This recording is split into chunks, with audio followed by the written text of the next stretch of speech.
Na posao nakon zahvata se možemo vratiti, ovisno sad o metodi koja je rađena. Ako smo radili intraliz LASIK metodu, i sad opet ovisi o vrsti posla kojim se bavimo.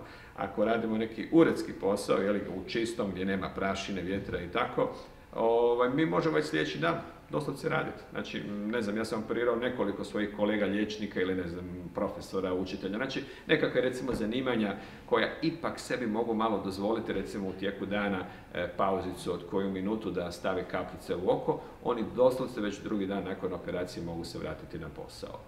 Međutim, ako radimo nekakav posao gdje je vjetar, prašina, gdje smo na otvorenom, gdje imamo, ne znam, nečiste ruke ili gdje ne možemo si odvojiti tijekom dana dovoljno vremena da stavimo kapljice u oči, onda ipak treba rezervirati barem 3-4 dana, a možda najbolje i cijeli tjedan za potpuni oporavak vida.